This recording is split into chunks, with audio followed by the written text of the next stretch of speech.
दुनिया में बहुत सारे ऐसे क्राइम होते हैं, ऐसे वारदात होते हैं जो एकदम सामान्य वारदातों की तरह होते हैं। लेकिन जब उस केस का इन्वेस्टिगेशन होता है, जब उस केस की परत दर परत सारी बातें खुल करके सामने आती हैं, तो बहुत सारे ऐसे केसेस दुनिया में होते हैं कि जब वो गड़ी हुई बातें, छिपी हुई बातें जब सामने आती है तो हर कोई आश्चर्य हो जाता है, हर कोई हैरान हो जाता है। आज की कहानी भी ऐसे ही बेहद अफसोसनाक और शर्मनाक कहानी है। आप सोच सकते हैं कि क्या किसी इंसान का दिल को चुराया जा सकता है, उसका जो हार्ट होता है वह चुराया जा सकता है। मैं इश्क में दिल चुराने की बात नहीं कर रहा हूँ, हकीकत में। और आज की कहानी शायद यह ऐसी कहानी है कि जिसको पुलिस तो क्या, देश की जो सबसे बड़ी जांच agency CBI, central bureau of investigation है, वह भी पिछले 14 सालों से नहीं सुलझा सकी है। और इसका यह कारण है कि शायद सीबीआई के पास जो है इस तरह का कोई दूसरा मामला अब तक आया ही नहीं।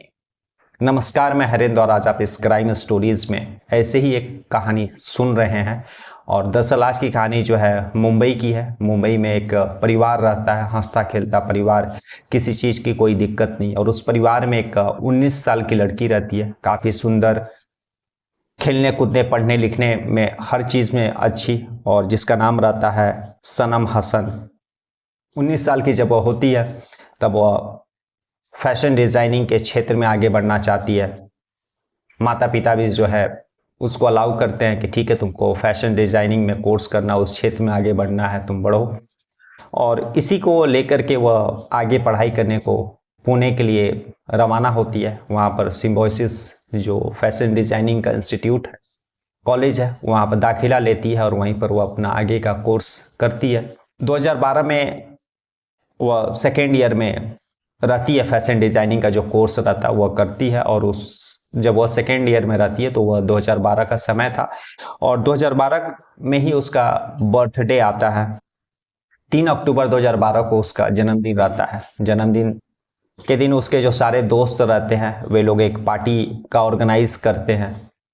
घर के माता पिता भी अलाउ कर देते, यार की बच्ची है, चलो अगर उसका खुशी पार्टी में अपने दोस्तों के साथ सेलिब्रेट करने का है तो वे लोग मना नहीं करते हैं। और सारे दोस्त जो है मिल करके एक पार्टी ऑर्गेनाइज करते हैं, और उसी पार्टी में जो है सनम हसन जो है अपना बर्थडे सेलिब्रेट करती है और केक काटती है शाम में, यानी रात में जो 7:30-8 बजे। उसके बाद फिर अपने मम्मी को फ़ोन, पापा को फ़ोन करती है। उसके बाद यहाँ तक कि वह मामा को भी फ़ोन करती है। और उसके बाद फिर सारे दोस्त लोग पार्टी सेलिब्रेट करते हैं, डांस गाना होता है, यहाँ तक कि ड्रिंक का भी अरेंजमेंट रहता है।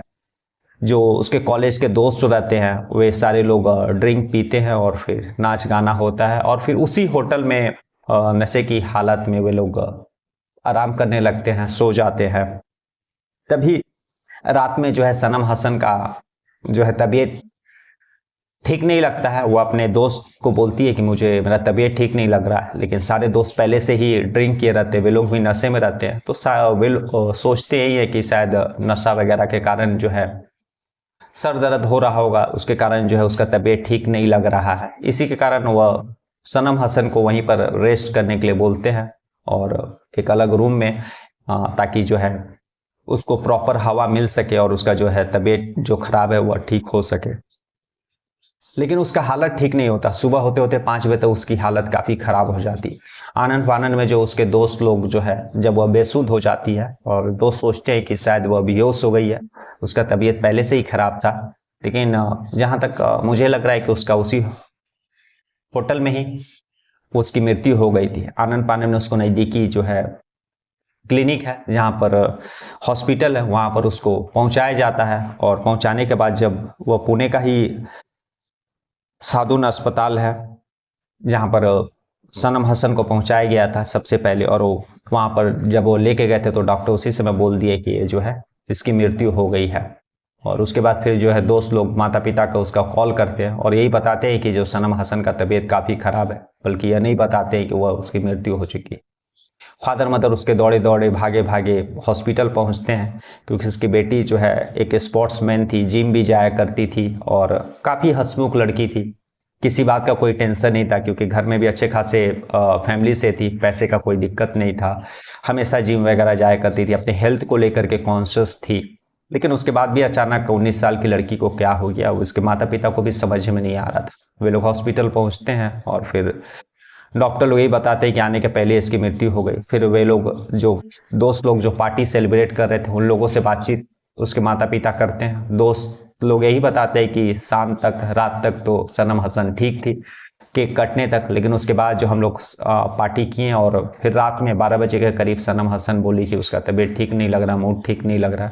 और सुबह होते होते उसका जो है तबीयत काफ़ी ख़राब हो गया, वह बेसुध हो गई। हम लोग आनन फानन में तुरंत जो नज़दीकी हॉस्पिटल है वहाँ उसको लेकर के आए और यहाँ डॉक्टर ने मृत घोषित कर दिया। अब सारे लोग परेशान, माता पिता भी परेशान कि इतनी कम उम्र की लड़की जो जीवन में कुछ बनना चाहती थी, हंसमुख लड़की थी, कभी कोई चीज़ का हमने कमी नहीं दिया, और इतने कम उम्र में बिना किसी कोई पहले से उसका बीमारी का हिस्ट्री भी नहीं था। तो उसके पिता लोग जो है, माता पिता जो है, मर्डर का आशंका जताते हैं और जो है पुलिस में या जो है रिपोर्ट दर्ज करा देते हैं। पुलिस के पास जब रिपोर्ट दर्ज होता है, जब शिकायत दर्ज होता है, पुलिस भी जब इन्वेस्टिगेशन शुरू करती है, तो दोस्त जो थे वे लोग सारा कुछ बयां कर देते हैं। उसी में से एक सनम हसन का एक बहुत करीबी दोस्त था, उसके ऊपर उसके माता पिता लोग जो है शक जाहिर करते हैं। पुलिस उसके अगेंस्ट भी FIR करती है, लेकिन कोई पुख्ता सबूत नहीं मिलता है। दूसरी तरफ जो है सनम हसन का बॉडी का जो पोस्टमार्टम रिपोर्ट है वह भी आ जाता है, उसमें भी सब चीज़ क्लियर। उसमें यही बात निकल करके सामने आई कि 70% जो है सनम हसन का हार्ट पहले से ब्लॉकेज था और शराब पीने के बाद उसका हालत और ख़राब हो गया और उसके बाद जो है उसका हार्ट अटैक के कारण मृत्यु हो गया।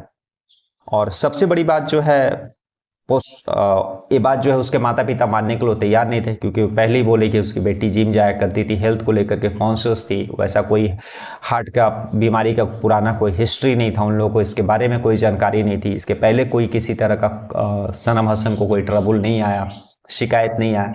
तो वे लोग इस बात को मानने के लिए तैयार नहीं थे कि 70% उसके हार्ट में पहले से ब्लॉकेज था और शराब पीने के बाद उसकी जो ब्लॉकेज था वह और भी काफ़ी स्थिति खराब होने लगी और हार्ट अटैक के कारण उस जो है सनम हसन का उस रात को मृत्यु हो गया।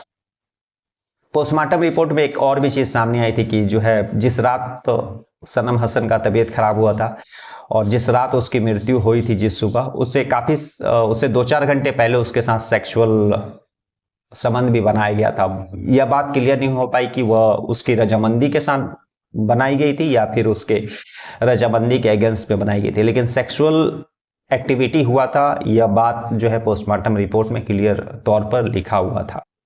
दूसरी बात जो है उसका मृत्यु हार्ट अटैक के कारण हुई। और तीसरी सबसे चौंकाने वाली बात उस पोस्टमार्टम रिपोर्ट में लिखा हुआ था कि जो है सनम हसन का जो हार्ट है, जो उसका दिल है, वह दिल जो है सनम हसन का नहीं है बल्कि किसी और शख्स का है।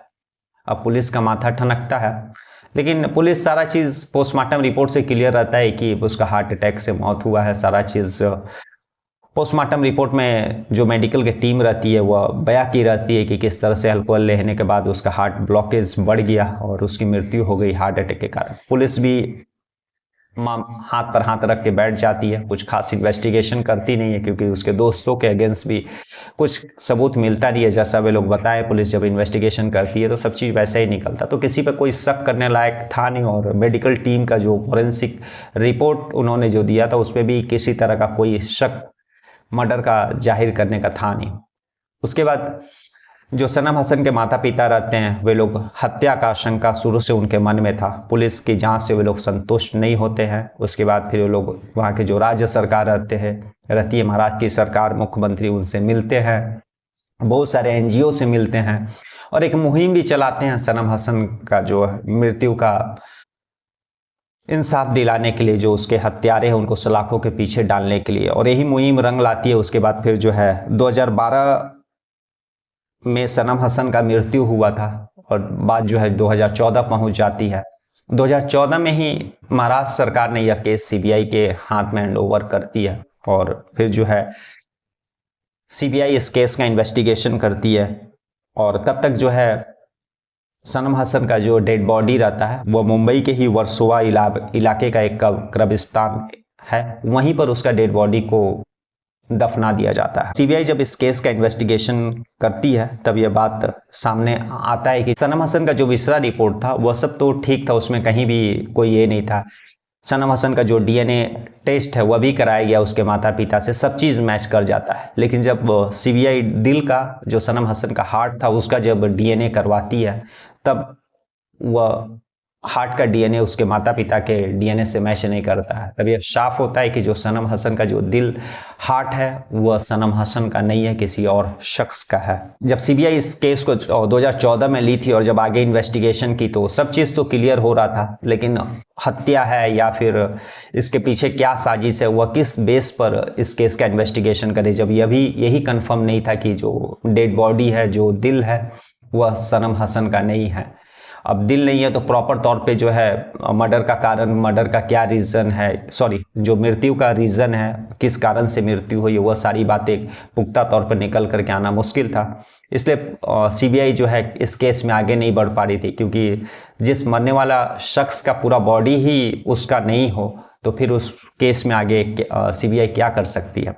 इसीलिए इस केस के सनम हसन के मरने के 4 साल के बाद सीबीआई उस वर्सोवा के कब्रिस्तान से उस डेड बॉडी को, उस बॉडी को बाहर निकालने का कोर्ट से ऑर्डर लेती है और उसके बाद फिर जो है वर्सोवा के उस कब्रिस्तान में पहुंचती है और वहां से फिर सनम हसन का जो है डेड बॉडी निकाला जाता है और उसके जो हड्डियां जो रहते हैं, कंकाल रहते हैं, उसके बहुत सारे नमूने लिए जाते हैं ताकि जो उसका विसरा और सारा जो फॉरेंसिक टेस्ट आगे भेजा जा सके। और फिर वो नमूना लेने के बाद फिर जो है बाकी अस्थियां उसी कब्रिस्तान में गाड़ दी जाती है।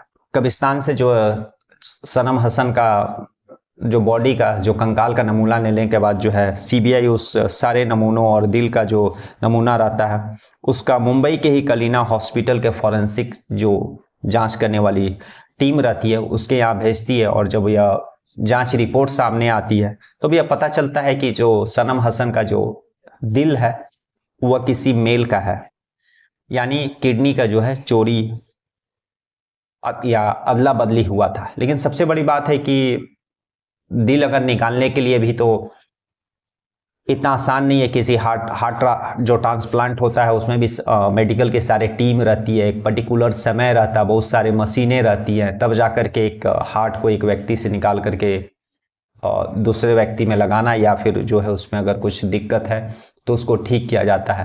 ये कोई मजाक नहीं है कि यार बस निकाले और उसको लगा दिए।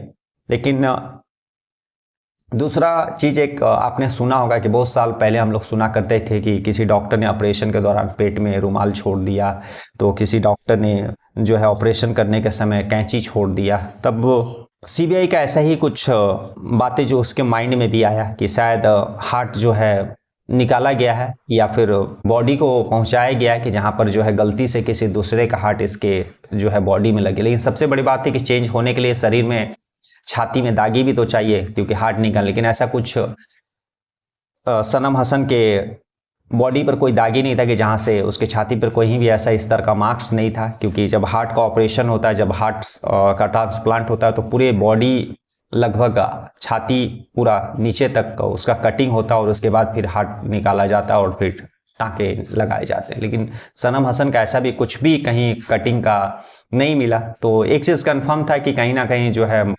सीबीआई को इस चीज़ कंफर्म हो गया था कि पहले से यह हार्ट जो है सनम हसन का ही था, लेकिन मरने के बाद शायद पोस्टमार्टम के समय जो है हार्ट का अदला बदली हुआ है। अब सीबीआई जो है जहां पर सनम हसन का जिस हॉस्पिटल में सबसे पहले पोस्टमार्टम हुआ था वहां पर पहुंचती है और जिस डेट को सनम हसन का पोस्टमार्टम हुआ था उस डेट को किन किन लोगों का पोस्टमार्टम हुआ था और किन किन डॉक्टरों ने पोस्टमार्टम किया था वो सारा रिपोर्ट निकालती है। तब यह बात सीबीआई के सामने आती है कि जिस 31 अक्टूबर 2012 को सनम हसन का जो पोस्टमार्टम हुआ था उस हॉस्पिटल में उस समय टोटल 5 बॉडियां पोस्टमार्टम के लिए आई हुई थी, जिसमें से 4 सनम हसन को लेकर के फीमेल की बॉडी थी और एक ही मेल की बॉडी थी। अब सनम हसन का जो है जब पोस्टमार्टम हुआ था उसका कोई वीडियोग्राफी भी नहीं था ताकि सीबीआई यह जांच सके कि कहीं पोस्टमार्टम करने के समय डॉक्टरों से गलती तो नहीं हुई कि वह इसका हार्ट निकाल करके किसी दूसरे स्ट्रेचर पर जो बॉडी रखे रहता है जिसका पोस्टमार्टम हो रहा है। और कभी कभी बहुत सारे केसेस में ऐसा होता है कि जब डॉक्टर पोस्टमार्टम करते हैं तो ऐसा नहीं है कि हर केस में जस्ट वो आए देखें और उसका नमूना लिए और उसका जो है रिपोर्ट बना दिए। बहुत सारे केसेस में हार्ट को भी निकाल करके जो फॉरेंसिक टीम रहती है या फिर जो पोस्टमार्टम करने वाले डॉक्टर रहते हैं उसको निकालते हैं और उसके बाद फिर जो है वे टेस्ट करते हैं और फिर दोबारा उस हार्ट को उसी जगह पर लगा देते हैं। तो यह शायद सीबीआई का ऐसा सोचना था कि शायद यह जिस समय सनम हसन का पोस्टमार्टम हो रहा था और इसका जब छाती को चीरा गया था, काटा गया था, तो उस समय डॉक्टर ने इसका हार्ट को भी बाहर निकाला था और उसी सेम पॉइंट ऑफ टाइम उसी बगल किसी शख्स का भी वैसे ही कोई किसी दूसरे डॉक्टर ने जो पोस्टमार्टम कर रहे थे वे भी उसका निकाल करके रखे और शायद दोबारा रखने के समय अदला बदली हो गया। लेकिन इस पुख्ता तौर पर सीबीआई को या कोई मतलब ऐसा कुछ सबूत नहीं मिला, क्योंकि बहुत सारे इस तरह का जो केसेस होते हैं जिसमें हत्या जो है संदिग्ध अवस्था में होती है या फिर मृत्यु जो है संदिग्ध अवस्था में होती है, तो उस समय जो सरकारी हॉस्पिटल के डॉक्टर रहते हैं जो पोस्टमार्टम करते हैं वह बाकायदा उसका वीडियोग्राफी करते हैं, क्योंकि उनको पता होता है कि इस तरह केस में आगे जाकर के बहुत सारे ऐसे सवाल हो सकते हैं कि किस स्थिति में मौत हुई या फिर सही तरीके से पोस्टमार्टम नहीं किया। हो सकता है उस मरने वाले के घर वाले ही कोर्ट में चल जाए और यह बात कहें कि पोस्टमार्टम जो है ठीक से नहीं किया गया, तो वह वीडियोग्राफी रहेगी उस शख्स का जो पोस्टमार्टम का, तो उस समय वह कोर्ट में उस एक्सपर्ट के सामने दिखा सकते हैं कि आप देख लीजिए सही तरीके से पोस्टमार्टम हुआ था और कहीं कोई गलती नहीं है। तो इस तरह का कुछ भी उस समय डॉक्टर समझे नहीं इसका इंपॉर्टेंस और उन्होंने इस केस का जो सनम हसन का बॉडी का जो पोस्टमार्टम कर रहे थे उसका जरूरी नहीं समझे वीडियोग्राफी, और जिसके कारण सीबीआई को कोई भी मतलब सबूत नहीं मिल पाता है या फिर कि वह जो है डॉक्टरों पर इल्जाम लगा सके कि पोस्टमार्टम के समय जो है इस तरह का गड़बड़ी हो सकने का आशंका, गलती हो सकने का आशंका हो सकता है। तो कुल मिलाकर के एक बार सीबीआई ने सनम हसन का जो है सारा डीएनए लेकर के अपने लैब में भी जो दिल्ली में है उसमें भी टेस्ट कराया, लेकिन 2-3 जगह उसके सैंपल लेकर के टेस्ट कराया, लेकिन बहुत जगह यही तीनों जगह एक चीज़ कंफर्म मिला कि वह जो है बॉडी जो है वो सनम हसन का है, लेकिन जो उसका दिल है वह सनम हसन का नहीं है ये चीज़ कंफर्म है। और तो आज की कहानी यही एक कहानी थी कि एक लड़की जो 19 साल की थी, पैसे स्पोर्ट्स में अच्छी, पढ़ने लिखने में अच्छी, काफ़ी खुश मिजाज लड़की थी, फैशन डिज़ाइनिंग में कुछ बनना चाहती थी, लेकिन उसकी मृत्यु हो जाती है। और उसकी मृत्यु किस स्थिति में होती है, उसके पीछे का क्या राज है, और आज भी सीबीआई 14 साल हो जाने के बाद इस केस का जो है सॉल्व नहीं कर सकी। आज भी सीबीआई को इंतज़ार है कि शायद कहीं से कोई ऐसा क्लू मिल जाए, शायद कहीं से कोई ऐसा रिपोर्ट मिल जाए कि यह कंफर्म हो सके कि मरने का पहले क्या क्या हुआ था और उस मरने की सच्चाई क्या है। लेकिन आज तक सीबीआई इन्वेस्टिगेशन क्या करेगी? सीबीआई तो उस जो डेड बॉडी सीबीआई के पास है जो सनम हसन का, उसका बॉडी ही पूरा नहीं है। सारा बॉडी तो सनम हसन का, लेकिन जो उसका दिल है, जो हार्ट है, वह सनम हसन का नहीं है। तो मरने वाला का सारा बॉडी ही उसका अपना नहीं है, तो आगे इन्वेस्टिगेशन किस आधार पर, किस बेस पर, किस रिपोर्ट पर करे, यह सीबीआई के लिए सबसे बड़ी चुनौती है।